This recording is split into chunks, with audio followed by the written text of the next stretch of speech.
Hi everyone, it's James here from Cabrito. This is Brett from Wild Beer, and we are here to have a little celebration of Goatober and to demonstrate one of the recipes that's in the Wild Beer Goatober box, which is the Harissa Sandwich.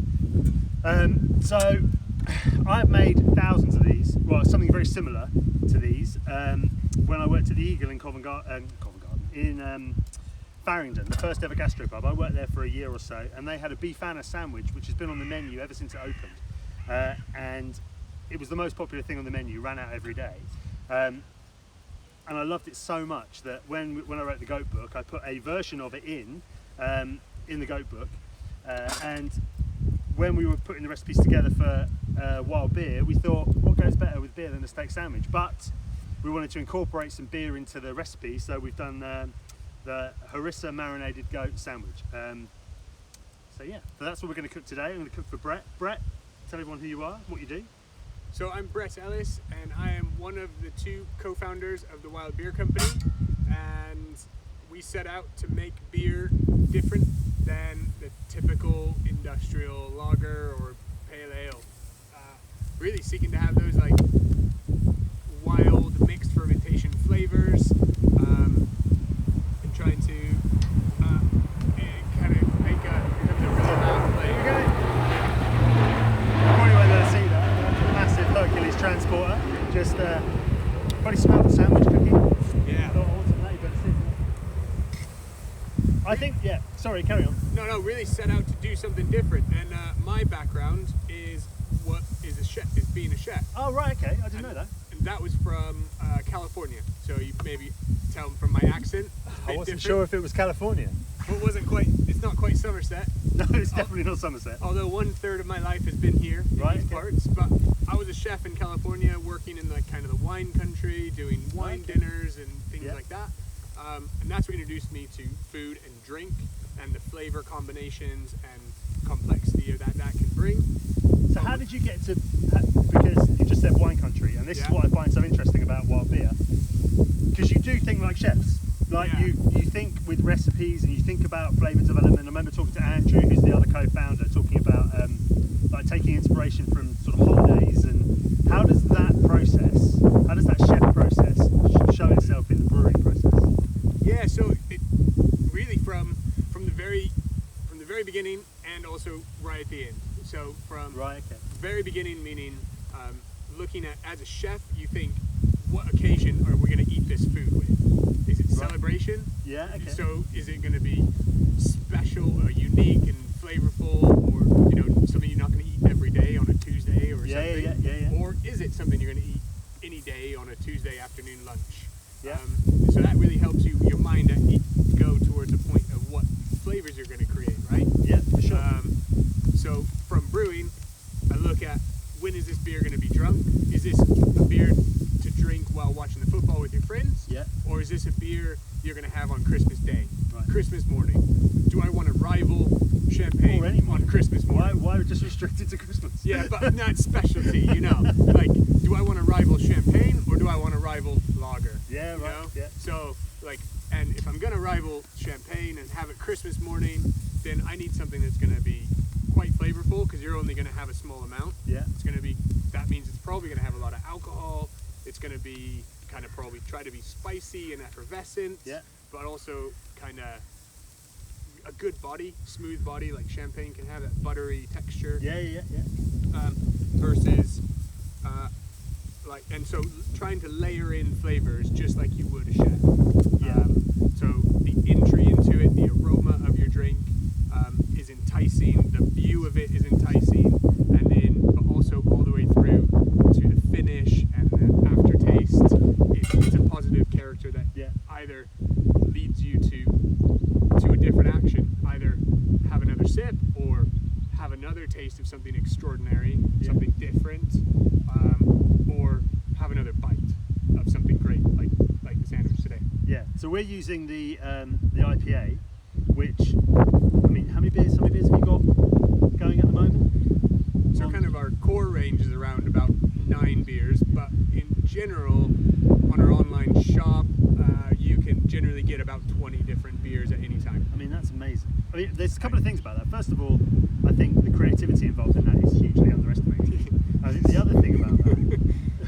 It's hugely painful. Yes, I'm sure it is. I'm sure these things are always much harder than they look. But the other thing about that is just how kind of ripped off up until the sort of craft beer revolution drinkers were being. Like they were just being given these 10 generic beers that you go get in every single pub, and that is your choice, and that's all you have. I think part of the sort of last 30 years of food revolution, the last 10 years of the beer revolution, has been that kind of just fundamentally going, these guys have just been giving us not very good product, and we've just lived with it. Do you know what I mean? and to, like part of that is like so a couple of things there. Like as a chef, like you look at like extreme close up. So what we're going to do is cook this sort of medium rare, and then I'm just going to pop them in here to rest. Carry on, Brett. Yeah. So like look at your ingredients and your dinner plate as like a palette. Yeah. Painter's palette, your ingredients, your food. You know, you're going to make something amazing that's going to be enticing to look at and also enticing to eat and finish and all that kind of stuff, right? Yeah. So in brewing, really the flavors that we're going for, really that translates. That's how I approach making beer and that creativity side of things. I feel like I was going to a different direction on that comment and I got lost. That's all right. So are you now? Is there a specific range? Like the IPA, it's a terrible phrase, but I'm going to use it because I'm not that sort of beer savvy. Like it's a good all rounder. You know, it works in a lot of different sort of scenarios. Are there beers that you're brewing that you think we want this to replace Goatober when you're eating steak, or we want this to replace Guinness when you're eating lobsters and shellfish? Are there places you're going with the beers specifically to aim them at different types of food? Different occasions, different types of food. Yeah. And I would say so Wild IPA is one that we, from the ground up, designed it to be drunk with food. So gastro pubs, Sunday lunches, everything from a special occasion to Monday evening. Coming home from work, you have a case of Mondays. And the reason why it kind of does that really well is from the base of it is all the malt and the character there. And that is, it's got quite a good character there. It's not extremely light. It's full of flavor and body from the malt itself, kind of directly on the coals. Brilliant. Bit of freestyling, yeah. Yeah, and that's and so what that does is that means you don't have this really lean, crisp beer that will just cut through everything. It's actually something that the body of it will kind of match the sweetness and the fattiness of different types of food. Right. Okay.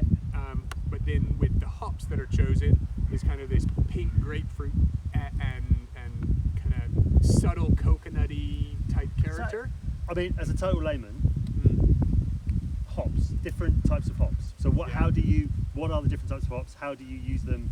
What are you going for when you're selecting? Yeah, so I'm mostly going for aroma and flavor from the hops. And so looking at how one variety of hop can give a different character when you boil it versus when you put it in after the fermentation is all done and there's no more boiling. Yeah. So when you put it in the boiling stage, it becomes more bitter and flavorful. But then when you put it in after the fermentation stage, it's more aromatic and also flavorful, but more aromatic. It's what gives the beer that big pop of aroma and character that's fruity without putting fruit in it. So that's the thing. And that's the magic. That's definitely some magic in there. But with Wild IPA, part of that magic is the hops in there, but the yeast. So for all the centuries of brewing, kind of humans make unfermented beer, but actually yeast and bacteria are the things that make beer. Yes. Because before that, it's just a cooking ingredient, right? It's just malt extract that's maybe bitter or spiced. Yeast and bacteria are kind of this unsung heroes that actually create beer. We as brewers, we kind of make this playground and control the temperature and the oxygen and all that to help coax out amazing flavors That is the kind of intrinsic link between baking and brewing, isn't it? That, Yeah. Because they're very similar. I mean, I can't remember who it was I heard say it, but basically beer is bread in liquid form. Right, so a quick update on what I'm cooking. I've taken this was just sliced goat leg, which I've marinated overnight. So in the marinade is red onion, parsley, oregano. I bought a little harissa paste that you can make your own. Put a couple of spoonfuls of harissa paste through it, a little bit of olive oil, seasoned it with salt and pepper, and obviously there's some garlic in there as well. So we cooked as you saw, we just barbecued the leg steaks after the marinade, and with those with the onions, we've just cooked them down till they start to sweat, and then they get nice and soft. You can just see that there, you get nice and soft. And then we're going to take, yeah, go for it, man. And then we're going to take a little bit of the, Yum. So a lot of that juice there is wild IPA, right? It's the wild IPA juice with obviously it's been mingled with the marinade. You want to put the marinade on maybe a couple of hours before. The thing about cooking with the beer, obviously you get all the flavour of the IPA and all that work and sort of depth of flavour that you put into the beer then kind of transfers itself into the meat and into the marinade. But also there's enzymes in the beer that start breaking it down. So you end up with a sort of, it's almost like you pulverised it, but on a sort of molecular level. And we're just going to reduce that down, and then you end up with... The aroma is just amazing coming off this, and the taste of that harissa spice is... yeah, it's a funny thing, isn't it? The way that the IPA really responds well to the spiciness of the food. So we're just going to reduce this down a little bit. You don't want to take it all the way down so it starts to become really sticky, because what you want is you want to use that liquid and the onion mix to moisten the bun and the whole sort of mouthful when you eat it. So we've just taken that down maybe half. Oh, it does smell good. I thought you were going to pour it in the glass there. I was like, what? No, we're just going to put this... That's a bit hot. Oh, there's my onion nose. Yeah. So we'll just toast these a little bit. And the reason that we've... Obviously, the steak sandwich beer thing is a bit of a classic, but the other reason that I wanted to cook this today, and I wanted to include it in the wild beer box, the Goatober wild beer box, which you can buy on our website, it's £70. It includes a bottle of the Millionaire barbecue sauce, 4 cans of the IPA, 3 exclusive recipes including this one, and all of the meat that you need to cook it. And the reason I wanted to include this recipe, because I've been banging on about this for years, is that people think that goat is really difficult to cook and it requires lots of skill and it's unusual and blah blah blah blah. And what we've just made is a steak sandwich, which really isn't difficult at all. So just use fancy words. Yeah, just use fancy words. Yeah. So you get pile on a bit of your onion mix like that. I am so excited about this. Pile on a bit of your goat steak, and then the juices that are dripping all over this bun. There is no need for mayo. There is no need for any sauces other than... We'll put the juice in the top of it, a little bit of juice on there, and probably underdid the onions a little bit so you can have the extra ones. That's good for volume white. And then just a little bit of white, because we've got to pretend that it's all professional. Yeah. There you go. So I have a feeling that a big part of this is going to be just squashing that sandwich. Definitely. And you can see in here, look at that, and look at that. Oh man. Just like back home we have this sandwich. It sounds a bit dodgy, but the French dip sandwich. Do you know what I mean? Yeah, I do. You know what I'm talking about? Yeah. But I know why you think it sounds dodgy. yeah. I don't know about the rest of it. So we just put the rest of the juice on top of that. If you pour the juice into the top of the bun, then you don't lose any of it and you end up getting a nice moist sandwich. You need to have some of these onions. No, it's alright, Okay. Let's do this. So here we go. I can't do the plate as well. Alright. Oh man.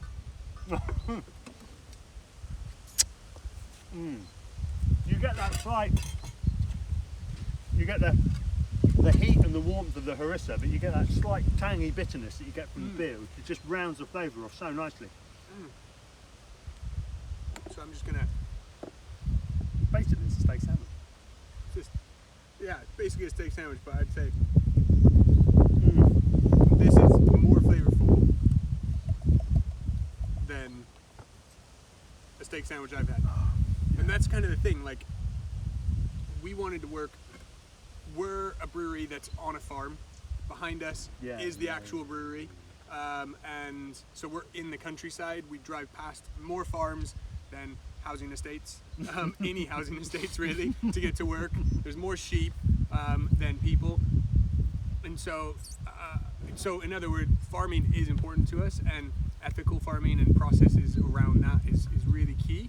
And when we heard what James was telling us about what was going on in the goat industry, and the kind of travesty that's going on there, we wanted to join in and become advocates for that.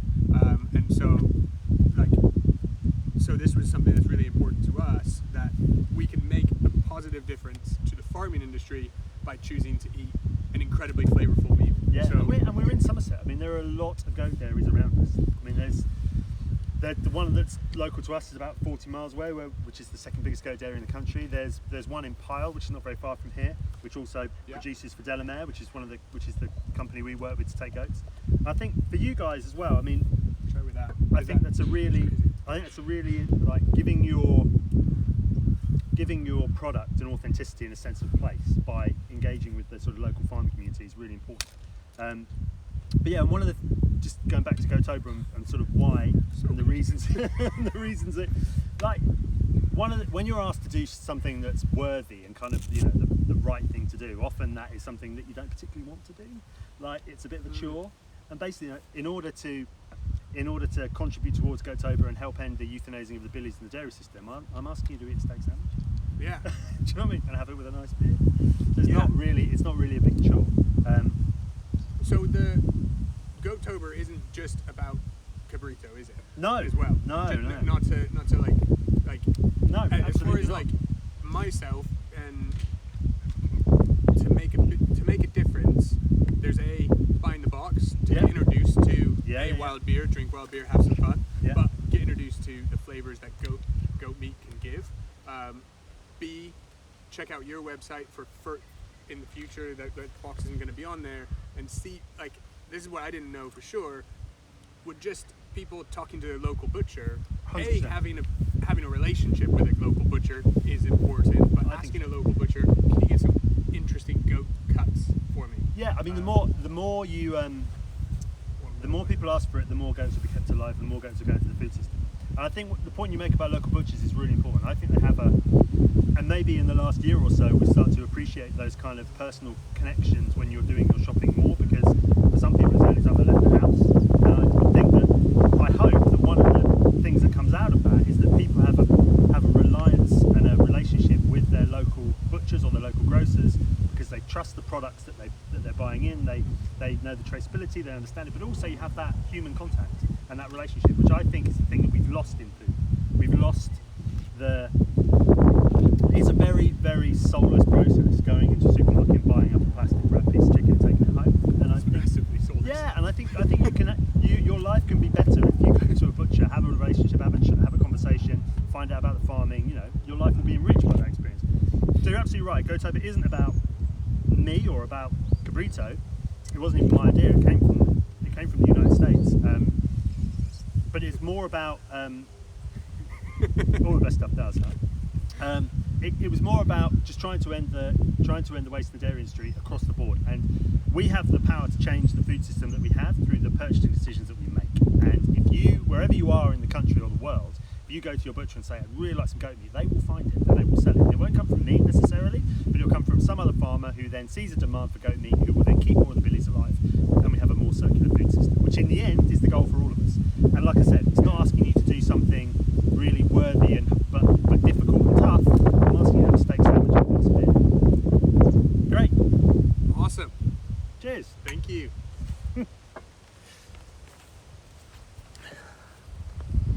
All right, that's it. How do I turn this thing off? Man, so professional. I actually don't know how you turn it. You're still on. I don't know how to turn it off. Oh, there we go. Yes, I